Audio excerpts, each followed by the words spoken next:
dad, he was going to the bar one day.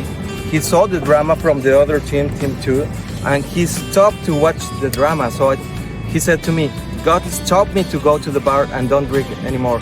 So I went, I come to see you this time because I wanted to get closer to God. I have 20 years before that, 20 years ago, I was closer to God, and then I went far away from Him. So I want to get closer, and now I want to accept Jesus in my heart.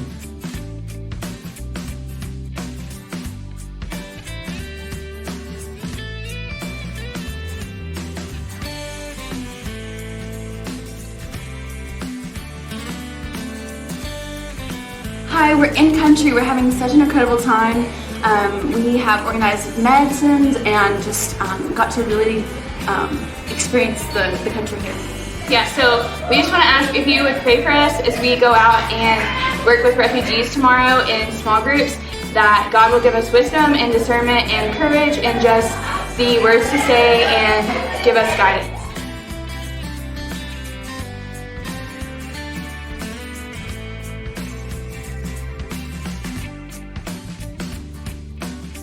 Talk with her, and I got to answer some of her questions about Christianity, and I asked her, she was really confused about how you got to heaven, and I told her that all you had to do is pray a prayer, and she was so confused about how a prayer can get you to heaven. And I had to explain that it wasn't the prayer, but it was the mercy of God that got you to heaven and Him forgiving you of your sins. And so I asked her, I said, would you be interested in praying that prayer? And she told me, she said, I really would, but I can't right now, I have to go to work. So I was able to give her a track, and I was just praying all night and all day the next day that God would just show her how to pray that prayer and form a relationship with Him. And then all of a sudden, on the third day of clinic, I looked down the street and I saw this lady running up to me, yelling, Olivia, Olivia, Olivia, and I was so confused. I thought, okay, she's hurt, something's wrong, but I didn't know why she knew my name. And then I realized that it was Matina. She was coming up to me and she said, Olivia, I can't stay long, but I just wanted to tell you that I prayed that prayer last night and I accepted Christ in my heart, and I'm going to raise my children to be Christians. The Elders Home on the very last day, and it's such a peaceful place to go to, and everyone is so just at peace.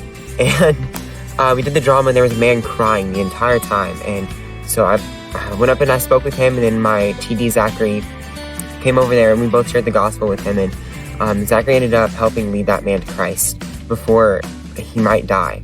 We don't know when his death date is, but the fact that he's in Elders Home and that he got to share the gospel for probably the last time.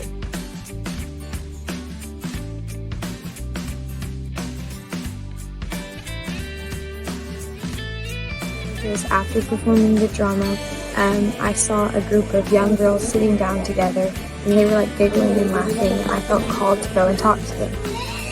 So I went up to them and we had a good conversation about Christ, and they told me that they knew who Jesus was, but that they had never had an opportunity to have a relationship with Him. So I asked them if they wanted to have a relationship with Jesus. They said yes. And I said, well, do you want one now? And they said, yes, we do.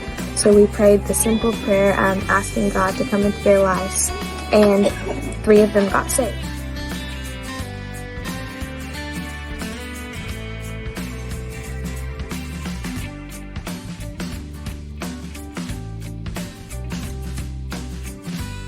This guy named Ahmad today during one of our dramas, and I'm MTL today, so I gotta go up to him and I explained the gospel to him. And the cool part is that he didn't speak any English, so this guy that was right there who spoke English and translated for me, and I got to explain the gospel to him. And I asked him like if he has a relationship with God, and he's like no. And like I got to explain a little bit more about the drama, about like why we are here, and like why God sent His one and only Son to save us. And I asked him if he would like to have a relationship with Him, and he said yes, and he accepted Christ as His Lord and Savior today.